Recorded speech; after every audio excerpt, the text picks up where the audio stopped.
तो सबसे पहले बात करते हैं नो कॉन्फिडेंस मोशन की, जिसको हम कॉन्स्टिट्यूशन में भी पढ़ते हैं और रोज देख भी रहे हैं। इसको हम हिंदी में बोलते हैं अविश्वास प्रस्ताव। और आपको पता है कि जो नो कॉन्फिडेंस मोशन है, इसमें कारण नहीं बताना पड़ता कि हमें आप पे कॉन्फिडेंस क्यों नहीं है। ये सब प्री में पढ़ा जाता है। सिर्फ नो कॉन्फिडेंस है हमारा आप पे, ठीक है। और यदि आपको याद हो तो हमारे कॉन्स्टिट्यूशन में एक आर्टिकल 74 है, एक आर्टिकल 75 है। आर्टिकल 74 का इससे कोई लेना देना नहीं, लेकिन आर्टिकल 74 मैं इसलिए बता देता हूं ताकि वहां से शुरुआत आपकी हो जाएगी। आर्टिकल 74 में लिखा हुआ है, there shall be a council of minister headed by the prime minister to aid and advise the president, and the president shall act in accordance with the aid and advice rendered to him by the council of ministers. मतलब एक राष्ट्रपति, एक मंत्रिपरिषद होगी जिसका प्रमुख प्रधानमंत्री होगा, जो राष्ट्रपति को सलाह मशवरा देगी और राष्ट्रपति उसी सलाह मशवरे के अनुसार कार्य करेंगे, ऐसा लिखा हुआ है। अब उसकी कहानियां थोड़ी थोड़ी सी अलग होंगी, वो हम सुनाते चलते हैं आपको। तो ये आर्टिकल 74 है। आर्टिकल 75 ये कहता है कि भाई जो मिनिस्टर्स हैं, they are responsible to the president individually and to the Lok Sabha collectively. ये आर्टिकल 75(3) में लिखा हुआ है कि भाई लोकसभा के प्रति मंत्रिपरिषद सामूहिक रूप से उत्तरदायी होती है। तो कलेक्टिव रिस्पॉन्सिबिलिटी का मतलब मिश्रा जी पता है क्या होता है? बताइए, मतलब क्या हुआ हमको तो ये समझाइए। कलेक्टिव रिस्पॉन्सिबिलिटी का मतलब होता है कि यदि किसी एक मंत्री के खिलाफ भी अविश्वास प्रस्ताव आता है तो पूरी मंत्रिपरिषद, यदि अविश्वास प्रस्ताव पास हो जाए तो पूरी मंत्रिपरिषद को इस्तीफा देना पड़ता है, इंक्लूडिंग द प्राइम मिनिस्टर। यह है कलेक्टिव रिस्पॉन्सिबिलिटी। बात समझ में आ गई? तो कलेक्टिव रिस्पॉन्सिबिलिटी की बात है। अब यह सिर्फ और सिर्फ लोकसभा में होता है, राज्यसभा में तो होता नहीं है, ठीक है। और इसलिए इसमें एक रूल 198 है, रूल 198,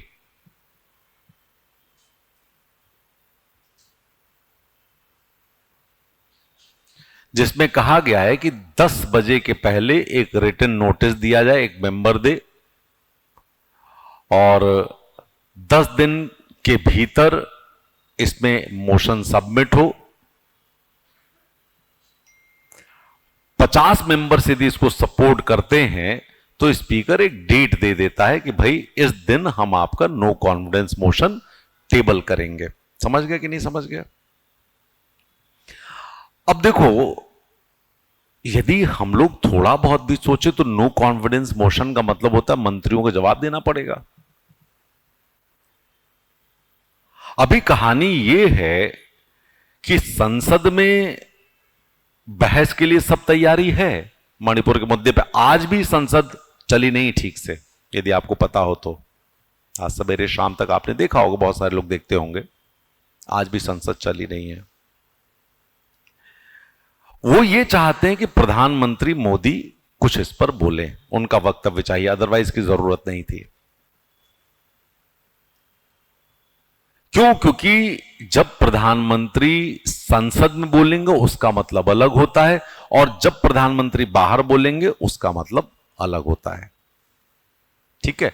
बाहर पॉलिटिकल एजेंडा हो सकता है, बाहर पार्टी पॉलिटिक्स हो सकती है, लेकिन जब आप लोकसभा में बोलते हैं तो वो एकदम डिफरेंट उसका इंटरप्रिटेशन होता है। और विपक्ष ये चाहती है कि कुछ ऐसा बोल दें कि हम घेर लें, कुछ ऐसा बोल दें कि हम घेर लें, बस इतनी सी ही तो बात है। ये उनको भी पता है कि आजकल व्हिप का जमाना है। व्हिप का मतलब क्या होता है कि हर एक पॉलिटिकल पार्टी में एक पोस्ट होती है जिसको हम व्हिप बोलते हैं। वो व्हिप जो है, जो कहेगी वही करना है आपको। उसने कहा कि आपको वोट देना है यस, तो वोट देंगे यस। यदि आपने नो दे दिया तो एंटी डिफेक्शन होकर के आपकी मेंबरशिप भी खत्म हो जाएगी। एंटी डिफेक्शन लॉ लग जाता है 10th schedule of the Indian constitution. तो ये जो चीज है इसमें आपको बस इतना याद रखना है कि ये सिर्फ और सिर्फ प्रधानमंत्री से बात करवाने के लिए कोशिश करते हैं। याद रखिएगा सबसे पहले नो कॉन्फिडेंस मोशन 1963 में आ गया था नेहरू के साथ, और थोड़ी देर पहले मैं बता रहा था ना चाइना वॉर हुआ था, साइनो इंडिया वॉर 1962 में। तो जवाहरलाल नेहरू से कहा हमें आप पे कॉन्फिडेंस ही नहीं है, आप कह रहे हो पंचशील पंचशील और यहां पर कहानी गलत हो गई। तो जेबी कृपलानी लेके आए तो कोई दूसरा भी लेके नहीं आया था जो गांधी के बहुत क्लोज फॉलोवर थे। ठीक है, इसी तरह से शास्त्री के अगेंस्ट आ गया 64-65 में।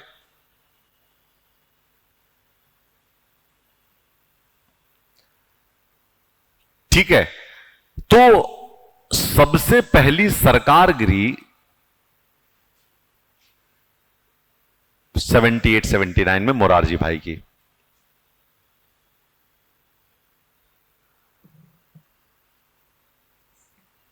मोरारजी देसाई की सरकार सबसे पहली सरकार थी जो गिरी थी। ठीक है, उसके बाद हर एक सरकार पे ये जो नो कॉन्फिडेंस मोशन है आता ही रहता है, कोई बड़ी बात नहीं है। और 2018 में भी नो कॉन्फिडेंस मोशन आया था इसी सरकार के विरोध में। तो ये सब कहानियां तो हमको पता है, इसकी हमें जरूरत नहीं है। लेकिन जरूरत क्या है, वो ये है कि council of ministers must be responsible to the public mandate, कि जो जनता की इच्छा है उसके प्रति उत्तरदायी हो।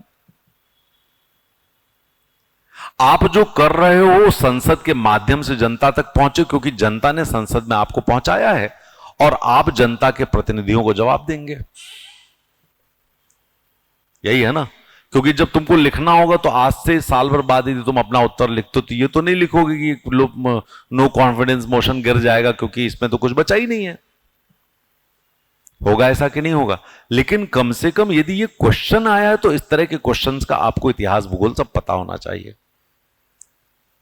तो नो कॉन्फिडेंस मोशन में क्या क्या चीजें याद रखोगे?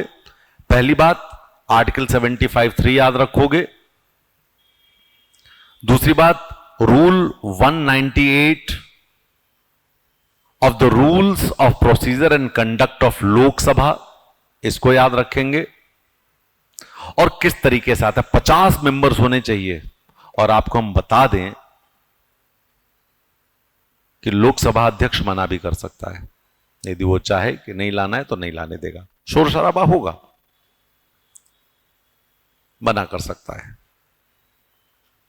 सरकारें गिरती हैं, ये ध्यान रखिएगा। ठीक है, और अटल बिहारी वाजपेयी की सरकार गिरी थी, याद है कि नहीं याद है? याद है वो नो कॉन्फिडेंस मोशन। और आजकल तो एक नया सिलसिला शुरू हुआ है, कॉन्फिडेंस मोशन। अब सरकार खुद ही ले आती है कि हम कॉन्फिडेंस मोशन ले आ रहे, तुम नो कॉन्फिडेंस ले आ रहे, हम कॉन्फिडेंस मोशन। कभी ये कॉन्स्टिट्यूशन में दिया नहीं है। और यदि आपको याद हो, अटल जी की कहानी है ये, चुनाव लड़ के आए अटल जी को डॉक्टर शंकर दयाल शर्मा ने, जो उस समय राष्ट्रपति थे, उन्होंने इनको प्रधानमंत्री बना दिया और वोट ऑफ कॉन्फिडेंस प्रूव करना था, नो कॉन्फिडेंस नहीं था। ध्यान रखिएगा, वो नो कॉन्फिडेंस का मोशन नहीं था, वो वोट ऑफ कॉन्फिडेंस का मोशन था। और ये बात सच है कि उसमें 1-2 लोग कम पड़ रहे थे ना, 1-2 लोग। और अटल जी ने वहां से उठ करके उन्होंने बोला कि मैं संख्या बल के आगे नतमस्तक हूं, मैं जा रहा हूं, राष्ट्रपति जी को अपना इस्तीफा सौंपता। वो चले गए, क्रिटिसाइज हुए। अटल बिहारी वाजपेयी भी क्रिटिसाइज हुए कि जब आप वहां पर कॉन्फिडेंस मोशन पर वोटिंग होनी है तो वोटिंग आपने छोड़ क्यों दी? हो सकता है किसी का मन बदल जाता और वह आपके पक्ष में वोट कर देता, या हो सकता है कि आपके पक्ष वाले ही आपके विपक्ष में बोल देते तो आपको उनके चेहरे दिख जाते, आपने बीच में क्यों छोड़ दिया, उन्होंने छोड़ के चले गए तो वोटिंग नहीं हुई। बाद में उनके अगेंस्ट नो कॉन्फिडेंस मोशन आया था, उस पर तो उन्होंने धुआंधार उड़ा दिया उनको, क्योंकि अटल जब बोलते थे तो सुनते थे लोग।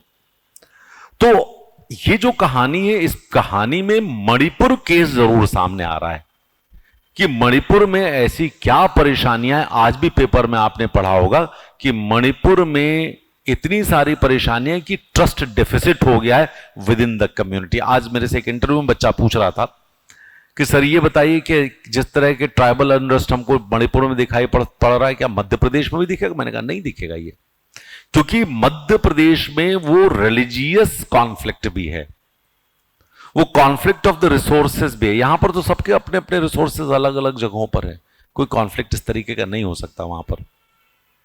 तो ये ध्यान रखिएगा, और इसलिए ये जरूरी है क्योंकि इसके जरिए आपको गवर्नमेंट की पॉलिसी, गवर्नमेंट का एक्शन, गवर्नमेंट के मेजर्स, गवर्नमेंट की प्लानिंग पता लगेगी कि वो मणिपुर में क्या कर रही है, और ऑथेंटिक पता लगेगी। क्योंकि अभी तो कहीं सुनते हैं आप लोग, अभी तो जो आप सुन रहे हो मणिपुर केस में वो क्या सुन रहे हो कि जो कह रहे हैं वही सुन रहे हैं हम लोग, ठीक है। तो ये बात आपको ध्यान रखनी है किसमें,